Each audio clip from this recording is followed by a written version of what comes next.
Kula nu di kanca niki kisah nyata, sugih banget. Sangat-sangat sugih. Anake kiai. Nggih, tapi ra iso ngaji, tapi ora untuk tahu krungu ngaji, sugih gara-gara pedagang. Nggih barokah uripe, sugih tenan. Ndekne kagum mbek Rasulullah itu sederhana. Dia itu pernah dengar Nabi itu dawuh, "Inna wa ta'ala ja'ala tis'ata asyari rizki fit tijarah." Allah itu membuat 9 dari 10 rizki itu fit tijarah. Andai kan rizki itu 10, 9-nya itu fit tijarah. Jadi betapa barokahnya tijarah. Ini alasannya sederhana. Ini macam pedotan anak kiai tadi ya rada krungu-krungu sithik cek eling lah memori di Mbah Alim cek eling. Tapi saiki wis kedonyan. Ya masuk akal. Pak Bah, menurut saya ibadah paling baik itu berdagang. Kiai sekali medit itu ben neraka, Pak. Perkarane ra tau ngamal. Nak pedagang ora tetep swarga. Kok iso ceritanya? Kiai kan sering saling nempel wong. Sekali medit neraka, duit ra golek kok medit ya. Nek anak kiai dadi wani murid kiai. Lah pedagang medit lah itu tetep lomo, Pak. Misalnya aku pedagang medit, tetap bayari supir, bayari satpam, bayari tukang pel, karyawan. Karena nak tak bayari ra gelem kerja, nak ra kerja aku malarat. Jadi pedagang medit lah kan tetap bayar UMR kan. Jadi pedagang ora iso medit, Bapak. Gelem ra gelem bayar. Mulane barokah untuk rezeki songo iku jare. Yo medite praktek tenan dene, tapi dene ada keyakinan medite itu tetap barokai. Dan saya setuju Bang dengan pendapat dia. Lan kanca-kanca sing meragim iki nek kepengin medit barokah iku dagang. Wis aku bayang medit lah, asal tetap bayar gaji lho, nggih nang medite kebablas. Lho nggih to pedagang iku sak medit-medit asal bayar gaji kan barokah to nggih. Artinya simbiosis rezekinya akan kemana-mana kan. Saling ke base. Ayo bayari supir nggih, kernet, tukang cuci, engko mobilnya wayahe ngetap oli, wayahe nyervis bengkel. Itu berapa sistem rezeki? Pemene nak pabrik karyawane 2000. Kuwi iku ya ana sing mondok, ana sing wong saleh dadi karyawan macam-macam. Ya ana bener e. Dadi dekne ngidolakno nabi mergo nabi ku pedagang. Ora ana Pak ning sejarah nabi ku kiai sing ana tau wis nabi kok dadi kiai cangkem wae. Wah terus dindi. Dene alasane ora ana sejarah nabi ku kiai, anane nabi ku tajir pedagang. Cangkem wis dadi nabi kok dadi kiai barang. Oh ora omong aja keluar pokoke pedagang ngono ae rasa. Terus dadi nabi jek kono apa? Iya. Artinya ya mau kullu hisbim bimaladehim parih. Bahkan kiai-kiai yang sekarang koalisi sama pejabat itu yang soleh ini kalau bakal sing soleh, nah soleh kalau buatan tertarik, orang soleh kok itu alasannya juga ibadah karena kalau pejabat itu didekati, setidaknya akidah dia itu masih ahli sunnah. Pejabat itu rata-rata tidak pernah ngaji. Dia taunya Islam NU atau Muhammadiyah ahli sunnah itu ya taunya dari kiai-kiai NU atau Muhammadiyah. Jadi kalau adat yang dekati itu NU, ya adatnya NU, Muhammadiyah. Kalau adat yang dekati Syiah, ya Syiah. Kalau apa ya? Nah kalau semua kiai-kiai NU, Muhammadiyah atau kiai-kiai ahli sunnah yang lain, ya karena itu tidak mau dekati, lala sing dekati itu aliran sesat misalnya. Nanti cara berpikir dia juga aliran apa? Sesat. Berarti sing dekati ini ibadah atau musibah? Mboten jawab mau. Ibadah. Dia tuh yakin betul. Bahkan saya pernah ketemu kiai yang begitu dekat pejabat, dia yakin. Jadi aku tetap wali, banyak juga. Yang memang dia wali betul, orang-orang hebat betul, cuma manfaatan. Dia menyontohkan zaman Mbah Hasyim Asy'ari ya dekat sama Bung Tomo ya banyak dekat. Dulu Jenderal Sudirman dekat Ahmad Dahlan. Dulu Pak Karno dekat Kiai Maskur. Dulu Ahana Sution siapa itu? Ya dekat sama Kiai Mahrus. Ya banyaklah sejarah. Itu kan orang-orang top yang tetap diyakini wali padahal dekat nopo? Dekat nopo? Pejabat. Dan itu terbukti sampai Indonesia menentang paham komunisme mereka pendiri bangsa ini dekat nopo kiai. Mereka nggak tahu kan buruknya komunisme secara teori negara modern, taunya karena pahamnya nopo kiai betapa ateis musibah banyak. Bahkan Thailand itu kecelakaan mereka dulu Islam di Thailand sama Indonesia Islamnya masuk bareng, tapi ulama Thailand banyak yang zuhud sehingga tidak dekati pejabat. Tahu-tahu minoritas tidak punya power di negara. Sementara kiai Indonesia pinter dekati pejabat. Kulo bakal sing soleh lho, sampean ora usah terus ono kiai iki mu proposal mboten iki bakal sing soleh, niki bakal sing napa? Soleh. Saya pernah baca biografinya Mbah Soleh Darat. Itu di antara yang diyakini keluarga besar Mbah Bae R.A. Kartini itu ngajinya sama Mbah Soleh Darat. Makanya Jepara tuh seneng santri karena dulu mbah-mbahnya Kartini tuh ngaji sama Mbah Soleh nopo darat. Jadi dulu tuh adat ngiyai itu biasa pejabat ngaji itu. Lah kalau melihat begitu kan kiai yang dekati pejabat itu yakin tenan ayo tak korup. Lho gunane apa Gus Soleh ning dhuwur gunung mulang santri tok iku nguyai segoro wis ahli sunnah de ahli sunnah. Kiai yo aku iku ngiyaine wong ahli sunnah. Ini yakin tenan nah iku tak korup dan saya kenal orangnya. Ya, artinya enggak apa-apa kalau dia begitu enggak apa-apa. Ya bolak-balik kullu hisbim bima ladehim fa. Dia nyontohkan itu di Syiah di Iran. Iran dulu ahli sunnah itu banyak. Tapi ketika penguasa itu lebih dekat tokoh-tokoh Syiah, lama-lama jadi negara Syiah karena wilayatul faqih itu dipegang nopo Syiah. Dulu Arab Saudi tidak semuanya Wahabi. Gara-gara pendiri Abdul Aziz itu setelah ada revolusi menang Abdul Aziz, Ali Saud istilahnya. Ali Saud itu dekat dengan Abdul Wahab. Lama-lama jadi paham nopo Wahabi karena Abdul Wahab sama Ali Saud itu dekat. Makanya sekarang diarani Saudi Arabia. Sebenarnya jeneng Saudi itu ilegal, itu nama pribadi. Tapi karena dia penguasa Arab, lama-lama jenenge Arab nopo Saudi itu Ali Saud. Yang sekarang punya anak Fahad Abdullah itu dulu bin Abdul nopo Aziz. Sekarang turunannya habis, tinggal yang sekarang ini kalau nggak salah ya, yang sekarang jadi raja itu mungkin adik terakhir. Setelah itu generasi ketiga berarti ketiga. Lah ngomong alim seneng ora tau ning ndi ning Arab, tapi gak gelem muni Saudi. Perkarane rontok negara jadi diakoni wae mbae. Jadi muni Arab Saudi padha karo muni Indonesia Soekarno ngoten. Muni padha karo menapa Indonesia Soekarno. Ya Arab Saudi jenenge Arab tok asline, cuma gara-gara revolusi politik ditambahin apa? Jadi sehingga kesane nek ora turunan Saudi gak iso. Ya wis dadi raja, wis dadi Ali Saud, napa? Ya iki aja melok-melok ngomong paham wis pokoke ben ro. Artinya apa? Dari sekian contoh itu betapa pentingnya ulama ahli sunnah dekat pejabat dan bisa mensunnikan. Nyatane tenan ya. Kados pilpres kemarin, mbok suni mbok ora iku wae calon presiden selawatan tenan. Mergo dhek ngerti trene saiki napa? Mbok latihane gapan ya ora ero, tapi kan terus masal. Lebatin ini memang teori itu sama-sama mungkin benar. Begitu juga teori tuku tanah niki kula contohkan. Sampai saya kita bedai. Ono tanah pinggir Ratan, pinggir Malioboro misalnya. Pinggir Malioboro. Mustafa Beruhin itu ahli dakwah terus ngandani. Niki ampun nggih maksiat itu dosa. Jenengan cangkruk teng mriki katokan cekak wong wedok maksiat dosa. Nek ra diencepi. Kamu siapa kok berani? Lu siapa kok wani ngloroi aku? Jajal misalnya Mustafa Sugih di desa miliar mbok sak triliun. Tanah ning kono iku dituku kabeh. Bareng ngono ana wong katokan cekak maksiat ning kono. Kowe aja ning kene, Nduk. Kamu siapa? Sing duwe. Bareng. Gampang ndi nganggo dakwah kiai ambek tuku. Jawab mawon sing. Lah iki nek dakwah bil hikmah ambek bil mal cepet ndi? Bil mal kan. Dan itu ya ndak menyalahi Quran wajah itu di amwaliku. Mulane kula termasuk ngrasa dosa perkara ora sugih nganti ngoten niku, paham. Tapi nek aku sugih nganti ngono ora sida kalih ngoten iki. Mulane kula niku ya apike separo ngoten mawon. Lah sing sugih ora ngape berkorong karo tuku. Mulane niki sing santri kula sing sugih-sugih nak kuat iku tuku tanah sing potensi dienggo maksiat. Nahi mungkar paling cepet niku niku. Mergo anggere takoki lu siapa? Sing duwe iku leren wis. Lho nggih to nggih. Gon-gon dalan sing dienggo maksiat, mbok loro tok kan suwi, tapi nek mbok tuku, terus tetep dienggo, nak ngusir kan gampang. Lu siapa kok ngusir? Sing duwe. Gampang ndi? Ha mulane mulai dhisik agama ora iso ninggal wong sugih.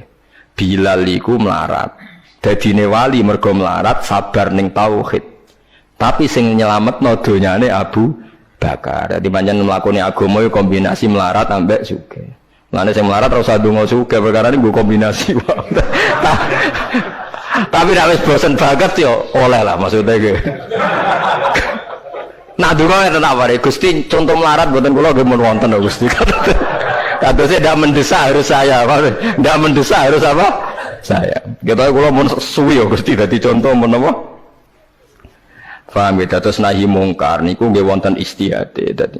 Nggih sama nahi mungkar dalam politik nggih ngoten. Dulu di Rembang juga banyak lokalisasi. Kalau masih ingat kecil saya dan ya kuat karena di backing oknum-oknum tertentu. Tapi ketika bupati itu mulai dekat kiai. Pernah era kakak saya kandung itu wakil bupati. Setelah itu anaknya Kiai Khalil. Sekarang itu teman saya malah yang jadi bupati. Itu ya rubahnya luar biasa karena ya guyonan mereka paling nyai Gus dakwai kesuwen. Bupati gampang Gus gawe SK ngongkon Satpol PP. Artinya jangan kira orang-orang baik yang lewat pejabat itu tidak kalah kontribusinya, ya banyak juga. Ini bakas sing soleh loh, ini bakas sing napa? Soleh. Artinya kullu hizbin bima ladaihim farihun. Yang yakin dengan kebaikan bentuk ini juga banyak. Kowe aja mau meyakini dhewe apik kok Mustofa, langgare cilik tetep istiqomah, nak bar wiridan karo donya. Iku ya apik, tapi dene ya ben yakin bener dhewe ben terus. Lah dene yakin terus calon bupati malah dadi kan. Tapi jangan merasa benar sendiri. Ya yakin saja kalau dia benar. Tapi jangan yakin benar sendiri karena dia tidak bisa bikin SK untuk membubarkan tempat maksiat. Utawa oleh suatu tanah sing dienggo napa? Maksiat. Jadi pilihannya bubarno niku. Nah sampean takok, lah nek ulama ra kalah, goblok nek ulama kalah. Ulama tetap paling bener. Perkarane piye? Wong sugih mau iso ngusir wong maksiat kok tanahe ning tanah liya, tapi nek iso ngilangno maksiat mentale wong iku. Lha iku sing rada betah ngilangno sak mentale iku ulama. Mulane ulama takoki, "Lah kok iso tapi sampean ra iso ngusir kok nggon maksiat, tapi mau pindah tok wong tetep maksiat." Lah sing iso nobatno iku ulama. Ya rada menang-meneh maksudnya ya rada lumayan. Mulane kula nganti saiki cek susah. Kula nanti maca kitab ana cerita, muga-muga ora bener cerita iku. Tapi kula kadung maca. Ajane nyesal kula maca niku. Tapi kula kadung napa maca. Dadi ana wong mati syahid, wong melarat, wong lomo sugih ambek kiai alim. Niku teng pintu swarga. Wis jelas mlebu swarga. Lha iso bantah-bantahan. Jare sing mati syahid saya dulu karena jelas di hadis-hadis sahih itu mati syahid itu spesial. Jadi saya paling berhak masuk dulu. Jare sing melarat enggak. Di hadis-hadis orang melarat sabar itu spesial, jadi saya dulu. Jadi sing sugih enggak, orang kaya dermawan itu spesial, jadi saya dulu. Ulama yang menengah, roh wong telu goblok bantah-bantahan ulama yang menengah. Bareng menengah, ulama yang jangan ulama kan dia menang, udah lah ya bingung karena ulama kan banyak pertimbangan. Sing marah iku udah kabeh. Akhirnya Allah ngutus Jibril, ya Jibril, beri keputusan sama mereka. Ya Jibril kan malaikat paling terpelajar. Jibril takok. Hei kira sabar, kowe karo nak kira sabar mlebu swarga, jare sapa? Jarine ulama. Aja disiki gurum ya. Nggih, sepakat berarti satu sepakat. Sugih dermawan, kowe karo nak ngono iku apik, jare sapa? Nggih jare kiai. Aja disiki gurumu. Berarti dua sepakat. Paham nggih? Hei mati syahid, kowe karo nak syahid ganjarane gede. Kata Pak ulama, aja disiki gurumu. Tiga orang ini sudah ikhlas ulamanya dulu karena tiga orang tahu itu dari apa ulama. Ya berarti sepakat kan ulamanya dulu, ya Jibril kita sepakat. Ulamanya sira gelem. Masalah sing mondokno kula niku. Gitu kan. Sampai sing melarat itu gerutu, sing sugih menangan mulai dulu kan itu akhirat. Karena sing ulama iku ora wani disiki sing biayai iku ora wani. Kenapa kok mandek niku Jibril sing biayai kula niku. Akhirnya balik si menang kan sama seperti hukum dunia kan wong sugih menangan. Wah kalau cerita itu muga-muga ora tenan. Niku kula kadung maca, ora digetun lho maca cerita itu. Karena akhirnya ulamanya kalah kan pas padahal tiga orang ini sudah sepakat. Cara kalau ulama pokoknya mlebu ayo syarat terang. Artinya terus mlebu ae ora usah nerangno. Wong sing biayai yo mesti swarga lho to nggih. Mau urutan-urutan ngono ora terus mlebu neraka kan ya mboten. Mau urutan mawon kok gegere. Tapi lewat ngaji ini Anda menjadi tahu. Jadi yang biasa toreko, biasa wiridan, jangan menafikan orang-orang soleh yang mungkin meyakini ada efektivitas pakai kekuatan politik dan harta. Paham ya? Nyatanya ya iya. Misalnya tanah-tanah sing potensi nggo maksiat sampean tuku ya nggak mungkin tiga maksiat. Kulo aja eling. Kulo nu gak ada guru kulo nu kok kathah. Di antara ini saya punya guru punya tanah luas di perbatasan, luas sekali. Itu zaman itu mau dibeli Cina itu 2 miliar. Yang zaman itu harga rata-rata sekitar 700 juta. Mau dibeli 2 miliar. Itu beliau tidak boleh bilang sama saya, Nak nganti dituku Cina perbatasan, nak digolonte dosaku rak nganti mati. Wes melarat lah bakal takdol. Jadi banyak juga orang yang meyakini adol tanah ning wong sing potensi digo maksiat itu dosa gede. Nah, suatu saat ini kejadian lagi dan beda lagi. Ini ya guru saya tapi beda lagi. Ada orang punya tanah yang potensinya itu hanya 100 juta karena yang beli Cina dijual 200 juta. Satu keluarga haji semua. Dipakai haji. Itu semua keluarga kiai ini tidak ada yang datang. Kowe iku atuk ora kaji, timbang kaji tanam mbok dol Cina sing potensi digo maksiat.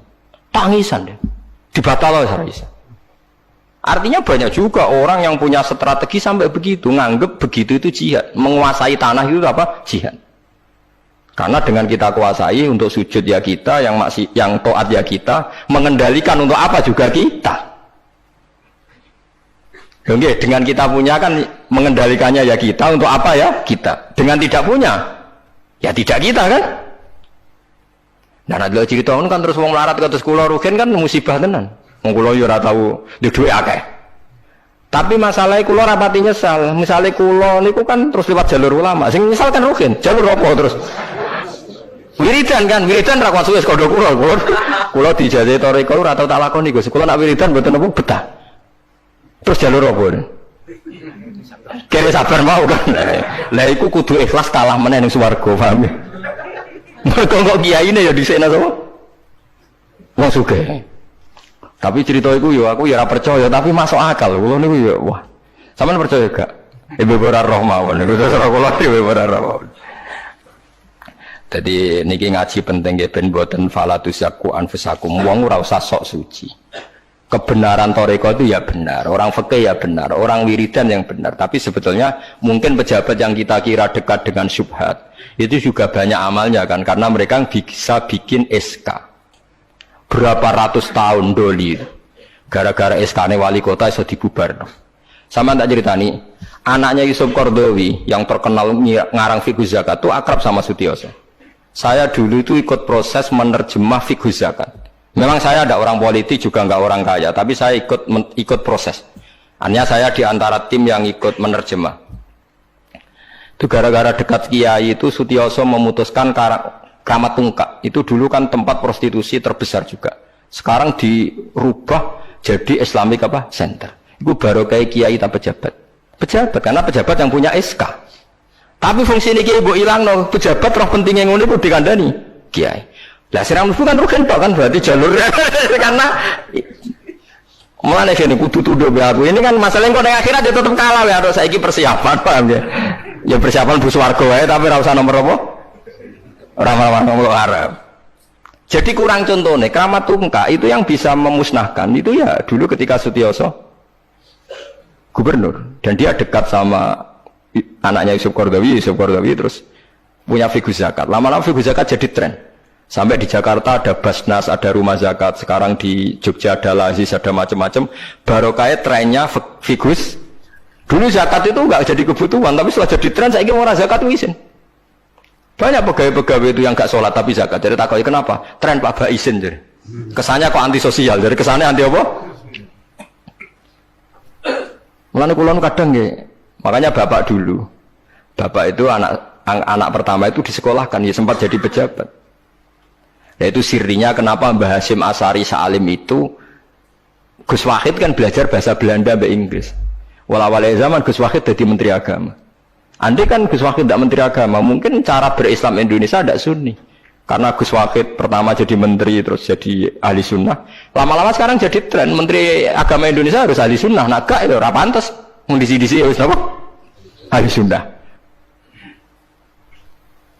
Ulah tapi kadang santri fanatik, tapi Gus Wahid seralim koyo abai. Lah kita fanatik repot kan enggak ngakui kebenaran dengan bentuk lain. Khawarit itu jenenge apa? Khawarit. Jadi saniki ngaji kita kudu sadar kullu hisbim bima ladaihim farihun. Dan iku dicap elek nak wong ngrasa bener dhewe. Sing apik fala tuzakku anfusakum huwa a'lamu bimanit taqwa. Kalau aku cek eling diceritani ada kiai alim, ini kisah nyata, alim banget. Kalau mawon ngakoni nak dene wong alim, dia alim banget. Tapi wong alim lah, aku nak rapati di duit, aku duit sandal anyar, aku eling, aku salah ya, wong alim rapati duit. Dekne salat ning masjid pinggiratan, masjid umum. Gurine iku ana wong rambute gondrong tatonan. Amen nututi dekne curiga sadale didelekno. Bareng ngono jebule wong tatonan nututi kabeh makmum. Lha ape njuk sepuro isin. Ora njuk sepuro tau sunat. Lah repot to ngadepi ngoten. Cara alamat lahir iku preman. Jebule nututine niat ape? Makmum. Kubut tuh lepol dene ndelekno sandal. Piye carane istighfar? Ayo repot to ngadepi. Lho lah iya jangan kira sampean tak ceritani. Islam sing isih preman ning dalan-dalan. Saiki wong Kristen gawe gereja iku wedi kiai apa wedi wong Islam preman? Wis jawab jujur. Wedi Islam preman, kok nak kiai ra ngarah piye-piye, cara mangkel lo iku prosedur. Tapi ngadepi Islam preman. Dobong. Lah ya mesti kadang itu ada fungsi yang kita pun tidak bisa menggantikan fungsi mereka. Meskipun kita tidak pernah membolehkan anarkisme, tapi selalu ada kebaikan yang kita orang baik pun kadang tidak bisa. Kiai sing penggaweane itikaf ning masjid. Apik, kita sepakat apik. Saiki ana wong kesasar ning dalan, sing nulungi wong dalanan ta kiai sing itikaf. Lah, saiki ana kecelakaan ning dalan, tabrakan sing nulungi wong itikaf ta wong sing cangkruk ning dalan. Ning dalan. Berarti ada kebenaran yang kita pun orang baik kadang enggak bisa melakukan. Lah tapi ora usah mbok walik model wong LSM. Berarti ampo yang di jalanan fungsinya lebih banyak timbang yang di masjid. Wah, yo kasus. Terus mbok simbol model LSM yo. Ya tapi nak mbok simbol yang terbaik tetap yang di masjid yo keliru juga kan kowe mungkiri fakta kan? Sing bener ya ulama tetap fala tuzaku anfusakum. Ora usah sok napa suci biasa wis. Pokoke nglakoni apik kados kula mulang-mulang ben ngenteni mati wis sesuk mati dhewe.